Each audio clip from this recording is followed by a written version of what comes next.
शुरुआत करते हैं प्रियंका जी की पहली कहानी से। हेलो, ओए तुझे पता है ना आज शाम को कहाँ जाना है? प्रतीक ने फोन पर बात करते हुए आदित्य से कहा। हाँ यार, बिल्कुल पता है, और मैंने उस्मान और रोहित को भी बोल दिया है कि आज रात 9 बजे तक हम सब शहर के बाहर उसी अंडर कंस्ट्रक्शन बिल्डिंग पे मिलेंगे। आदित्य ने पूरा प्लान फिर से समझाते हुए प्रतीक से कहा। दरअसल प्रतीक, रोहित, उस्मान और आदित्य चारों बेस्ट फ्रेंड थे और अलग अलग जगह पर जॉब करते थे। तो आज बहुत दिनों के बाद उन चारों ने बाहर पार्टी करने का प्लान बनाया। रात के 9 बजे 2 बाइक पर वो चारों उसी अंडर कंस्ट्रक्शन बिल्डिंग के सामने खड़े थे। अरे यार, ये क्या बोर्ड लगा हुआ है?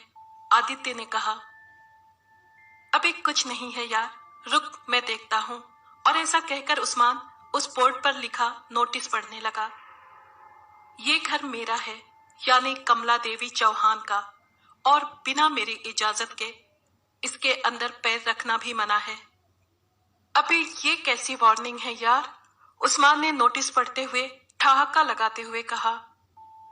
अब आधे अधूरे मकान में थोड़ी ना किसी का कब्जा होता है, और हमें वैसे भी पूरी रात यहाँ कहाँ गुजारनी है, बस खा पी कर पार्टी करके चले जाएंगे। प्रतीक ने भी उस्मान की बातों को बढ़ावा देते हुए कहा, और वो चारों उस घर के अंदर चले गए। अरे यार, यहाँ तो सब गीला गीला हो रखा है, चल अपन सब दूसरे माले पर चलते हैं, रोहित ने कहा। हाँ चल ऊपर चलते हैं। फिर चारों लोग ऊपर दूसरे माले पर चले गए। उन चारों ने अपनी 2 बोतल खोली और चिकन का पैकेट खोलकर पार्टी के मजे लेने लगे। तभी उस्मान ने कहा, भाई मैं 2 मिनट में आता हूँ हल्का होके। और वो उन तीनों के बीच में से उठकर चला गया। उस्मान धीरे धीरे सीढ़ियां उतर रहा था कि तभी उसे नीचे दीवार से चिपका हुआ कोई खड़ा हुआ दिखाई दिया। कौन है? उस्मान ने डरते हुए कहा। मैं, कमला देवी चौहान। ये मेरा घर है और यहाँ बिना मेरी इजाजत के कोई नहीं आ सकता। अरे आंटी माफ करना, आप हमें दिखी नहीं तो हम आपसे जरूर पूछ लेते, उस्मान ने फिर से मजाक करते हुए कहा। तो अब पूछ लो। और ऐसा कह के वो औरत उस्मान के सामने आ गई। उस्मान की आवाज गले में ही दबकर रह गई। वो औरत इतनी ज्यादा भयानक थी कि कोई जिंदा इंसान तो ऐसा हो ही नहीं सकता। और उस औरत ने उस्मान के सीने को फाड़ा, जिससे लबालब खून का फव्वारा निकल पड़ा, और उस्मान वहीं पे तड़प तड़प कर मर गया। करीब आधे घंटे गुजर जाने के बाद उस्मान सीढ़ियां चढ़ते हुए ऊपर आया।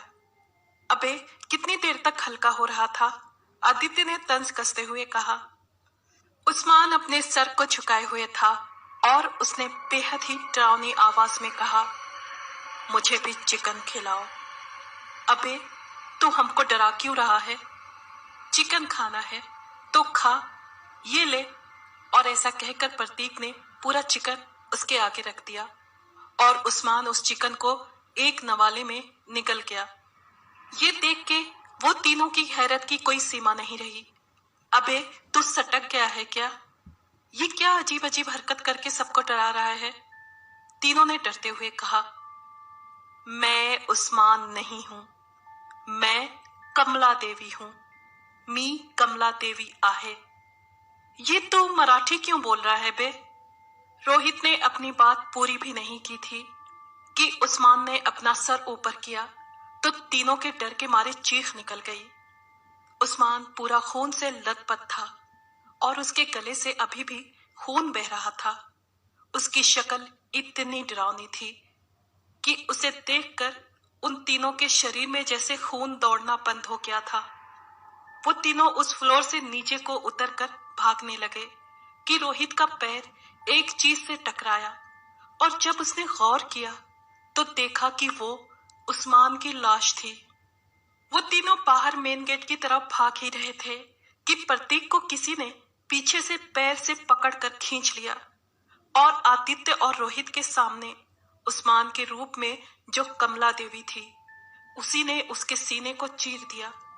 ये देखकर उन दोनों के जिस्म को अगर काटो तो खून नहीं।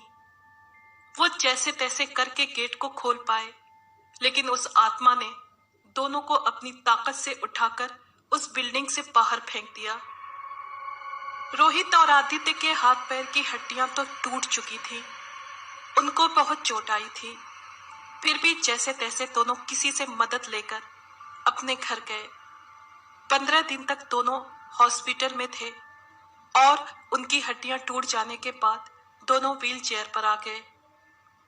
पता करने पर पता चला कि वो बिल्डिंग कमला देवी चौहान की थी, यानी जिस जगह पर वो बिल्डिंग बन रही थी उसकी थी। उसके 2 छोटे छोटे बच्चे थे और पति उसका पहले ही गुजर गया था। लेकिन उस जगह को शहर के किसी बड़े आदमी, जिसका नाम रणविजय था, उसने जबरन खरीद लिया था। लेकिन कमला देवी उस जगह को छोड़ने को तैयार नहीं थी। फिर एक रात रणविजय ने कमला देवी को और उसके दोनों बेटों को मारकर उनकी लाशों को उसी जगह गाड़ दिया था, जिसके पास से उनकी आत्मा उसी जगह पर आज तक है। और उस जगह पर वो आधी अधूरी बिल्डिंग आज भी वैसे ही है, क्योंकि कमला देवी का कहना है कि ये जगह उसकी है और उसकी इजाजत के बिना उसकी जगह पर आने की इजाजत किसी को भी नहीं है। उस सेठ रणविजय को भी कमला देवी ने बहुत बुरी मौत दी थी। आप लोग भी ध्यान रखना, नो एंट्री का मतलब नो एंट्री ही होता है। क्या पता वो प्लॉट, वो जमीन, वो जगह भी कमला देवी चौहान की हो। अब सुनते हैं प्रियंका जी की भेजी हुई दूसरी कहानी। आज विराज सालों बाद अपनी 5 साला बेटी नैना के साथ अपनी बीमार मां को देखने मुरादाबाद जा रहा था। वो ट्रेन में सफर कर रहा था और ट्रेन धीरे धीरे अपनी मंजिल की तरफ बढ़ रही थी कि तभी लगभग 5 घंटे बाद टीसी उस बोगी में आया जिसमें विराज और उसकी बेटी थे। सुनो भाई साहब, अभी थोड़ी देर के बाद ट्रेन जोर जोर से 3 बार हॉर्न देगी और उसे सुनते ही तुम अपनी खिड़की और दरवाजे, लाइट सब बंद कर देना, क्योंकि ट्रेन एक टनल से गुजरेगी। लेकिन ऐसा क्यों? विराज ने हिचकते हुए पूछा। देखो बेटा, बस इतना कहूंगा कि अगर भूत प्रेत में यकीन रखते हो तो ये करना, टीसी ने कहा। भूत क्या होते हैं अंकल? उस मासूम बच्ची नैना ने टीसी की तरफ देखते हुए पूछा। बेटा, बस यूं समझ लो कि ये बहुत बुरे लोग होते हैं। और ये कहते हुए वो आगे के डब्बों में यही वार्निंग देते हुए चला गया। टीसी ने जैसा कहा था उसके कुछ देर बाद ट्रेन ने 3 बार हॉर्न बजाया। टीसी के कहे मुताबिक विराज ने अपनी बोगी की खिड़की बंद कर दी। पूरी ट्रेन में अजीब सा सन्नाटा पसर गया और ट्रेन टनल में प्रवेश कर गई। पापा, देखो बाहर कोई रो रहा है, नैना ने बाहर से किसी के रोने की आवाज को सुनकर कहा। विराज ने भी वो आवाज सुनी, लेकिन उसने नैना को अपनी गोद में बिठा लिया। पर न जाने उस अंधेरे में नैना कब गोद से नीचे उतर गई और उस खिड़की को खोल दिया, पता ही नहीं चला। कुछ देर बाद जब ट्रेन टनल से गुजर गई तो विराज ने देखा उसके सामने एक बेहद गंदी सी शक्ल वाली औरत, जिसके जिस्म में मांस का लोथड़ा भी नहीं था, और वो बेहद ही चिपचिपा सा कोई पदार्थ उस पे से गिर रहा था। वो नैना को अपने सीने से लगाए थे। कौन हो तुम? और मेरी बच्ची को छोड़ो, विराज ने डरते हुए कहा। ये मेरी बच्ची है, तुमको दिखता नहीं ये सो रही है? उस औरत ने डरावनी आवाज में विराज से कहा। ये तुम्हारी नहीं, मेरी बच्ची है। तभी नैना की आंख खुल गई और उसने बेहद ही मासूमियत के साथ उस औरत को मां कहकर पुकारा। उस औरत की आंख में इस बार आंसू थे और ममता भी। वो औरत देखते ही देखते उस चलती ट्रेन से कूद गई और नैना आके अपने पापा के गले लग गई। कुछ टाइम बाद जब टीसी सब कुछ ठीक चेक करने आया तो विराज ने उसे सब बता दिया और पूछा कि कौन थी वो औरत और आपने टनल के आते ही लाइट खिड़की क्यों बंद करवा दी थी। इस पे टीसी ने कहा कि ज्यादा तो मुझे भी नहीं पता, लेकिन आज से कई साल पहले इस ट्रेन के टनल से गुजरने पर लुटेरों ने एक औरत और उसकी 5 साल की बच्ची को इस ट्रेन से उस टनल में फेंक दिया था और तब से लेकर आज तक वो औरत अपनी बच्ची को ढूंढती है। आखिर है तो वो एक माँ ही ना। चलिए सुनते हैं आज की तीसरी कहानी। जब बारिश होती थी तो अक्सर मैं अपना बिस्तर उठाकर छत पर सोने चला जाता था, क्योंकि उसमें सोने का मजा ही कुछ और है। वो भी एक गर्मियों की रात थी। सब घर वाले छत पर सो रहे थे। अचानक रात को बारिश होने लगी तो सारे अपनी चादरें तकिए संभाले नीचे भागे। मगर मेरी आदत थी कि मैं नीचे की चटाई अपने ऊपर डालकर सोता रहता जब तक बारिश जोर न पकड़ लेती, क्योंकि मुझे ऐसे बहुत अच्छा लगता था। उस रात भी सारे घर वाले नीचे चले गए और मैं अकेला चटाई डाले सोता रहा। नींद की हालत में था कि अचानक मुझे 2 बिल्लियों के जोर से लड़ने की आवाजें आईं। लड़ते हुए उनकी आवाजें बहुत बुरी लग रही थीं। वो लड़ते हुए छत की चारदीवारी पर दौड़ रही थीं और इतनी भयानक आवाजें थीं कि पूछिए मत। उनके रोने की आवाजें सुनकर मैं बेचैनी में जाग गया। पहले सोचा कोई जूता उठाकर उनको भगा दूं, फिर सोचा कि मैं अंधेरे में जूता कहाँ ढूंढूंगा। थोड़ी देर बाद खुद ही लड़कर थक जाएंगी तो चली जाएंगी। अचानक खामोशी छा गई। मैं दोबारा नींद की हालत में चला गया। तभी एक बिल्ली की जोरदार चीख मेरी चारपाई के ठीक नीचे से आई और मैं उछलकर उठ बैठा। खुद को नॉर्मल करते करते थोड़ी देर बाद दोबारा नींद में चला गया। आंख तब खुली जब बिल्ली के गुर्राने की आवाज मैंने अपनी चारपाई की सीधी तरफ से महसूस की। उसकी गुर्राहट पूरी छत पर फैल रही थी। मैंने धीरे धीरे अपना हाथ जूते की तरफ बढ़ाया और उसको मारने के लिए उठा। देखा तो वहां तो कुछ भी नहीं था, लेकिन वो गुर्राहट अब मुझे अपनी बाईं तरफ से आ रही थी। मैं अचानक बाईं तरफ मुड़ा तो वही आवाज मुझे दाएं तरफ से आने लगी। अब वो आवाज कभी दाएं कभी बाएं तरफ से आने लगी थी, कभी दूर हो जाती और कभी करीब से आने लगती। अचानक तेज डर की लहर मेरे बदन में दौड़ गई। मेरी पिंडलियां और पैर सुन्न हो गए। मुझे लगा कुछ गड़बड़ है। अचानक मैंने देखा कि एक काली बिल्ली दीवार पर बैठी लाल आंखों से मुझे घूर रही थी। उसकी आंखें अंगारों की तरह दहक रही थीं। मैं कांपते हुए उसे देखता रहा। इतनी हिम्मत नहीं थी कि मैं भाग खड़ा हूं।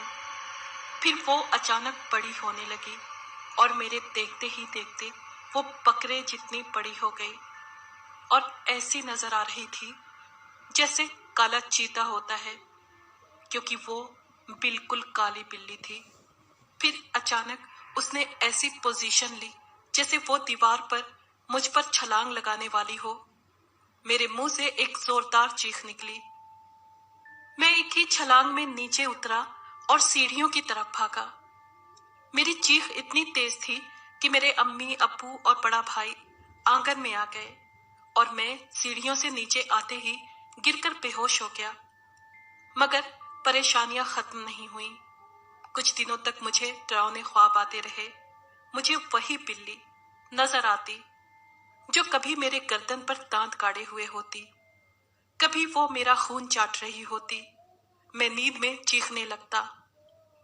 फिर मुझे ख्वाब में भयानक लोग दिखाई देते। किसी का सर नहीं होता, किसी का गोश्त लटक रहा होता, आंखों की जगह काले गड्ढे होते, बाजू कटे हुए होते। मैं बीमार रहने लगा, कमजोर होता गया। डर के मारे मैं घर से बाहर नहीं निकलता। फिर मौलवी साहब दम करने आते, मुझे पानी पिलाया जाता। मेरी अम्मी हर वक्त मुझ पर दुआएं पढ़कर फूंकती। फायदा होता, मगर फिर वही हालत हो जाती। बैठे बैठे चीखें मारकर बेहोश हो जाता। एक रोज मैं बैठा पढ़ रहा था। मुझे एकदम डर सा लगा। मैं अपनी अम्मी के पास गया कि वो मुझ पर कुछ पढ़कर फूंक दे।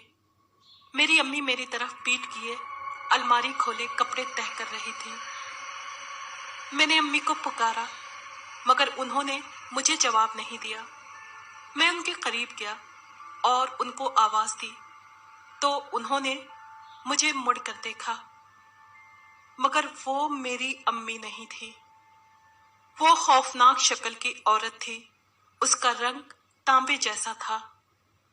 आंखें उसकी सर्द और मुंह बहुत बड़ा था। वो हाथ फैलाए हंसे चली जा रही थी। वो मुझे अपनी तरफ बुला रही थी। उसके दांत चमक रहे थे। मैं तो पहले ही डरकर अपनी अम्मी के पास दम करवाने आया था। उस औरत की शक्ल देखी तो वहीं बेहोश हो गया। जब होश आया तो मौलवी साहब मेरे सरहाने बैठे कुछ पढ़ रहे थे। मेरे अब्बू बहुत परेशानी में बैठे हुए थे। मौलवी साहब के पूछने पर उनको मैंने सारी बात बताई तो वो सोच में पड़ गए। फिर इस तरह की घटनाएं मेरे अलावा मेरे घर के दूसरे लोगों के साथ भी पेश आने लगी। कभी बाथरूम का दरवाजा अंदर से बंद होता, पानी की आवाजें आने लगती। थोड़ी देर बाद दरवाजा खुल जाता, लेकिन अंदर कोई नहीं होता। एक बार हम सब रात को टीवी देख रहे थे कि बिजली का बटन ठक से ऊपर हुआ और बल्ब बुझ गया। एक बार मेरी अम्मी की चारपाई कमरे में से खींचकर किसी ने दूर कर दी। जब वो सोई हुई थी, चीजें हम एक जगह रखते, मगर हमें मिलती दूसरी जगह। घर का हर मेंबर डरा सहमा रहने लगा था। कोई मेरे साथ नहीं बैठता था। सारे बहन भाई मुझसे डरने लगे थे। कॉलेज में दोस्त दूर रहने लगे थे। कई बार हम दोस्त बैठे होते तो मेरी साइकिल की घंटी खुद ब खुद बजने लगती। हमारे सुकून गारत हुए 7 महीने हो गए थे। मैं अपनी हालत से इतना तंग हुआ कि खुदकुशी का सोचने लगा। एक रोज हमारे मौलवी साहब अपने साथ एक बुजुर्ग को ले आए और बताया कि ये मेरे टीचर हैं। उन्होंने मेरे माथे पर हाथ रखा और मैं रो पड़ा। मेरे वालिद साहब ने सारी घटना उनको बताई और वो सुकून से बैठे सुनते रहे। उन्होंने मेरे वालिद साहब के साथ सारे कमरों का जायजा लिया। छत पर जाकर एक एक कोना देखा और साथ वालों की छतें देखी। वो मेरे करीब आकर बैठ गए और उन्होंने अपने दाएं हाथ का अंगूठा मेरे माथे के बीच में रखा और अपनी आंखें बंद करके कुछ पढ़ने लगे।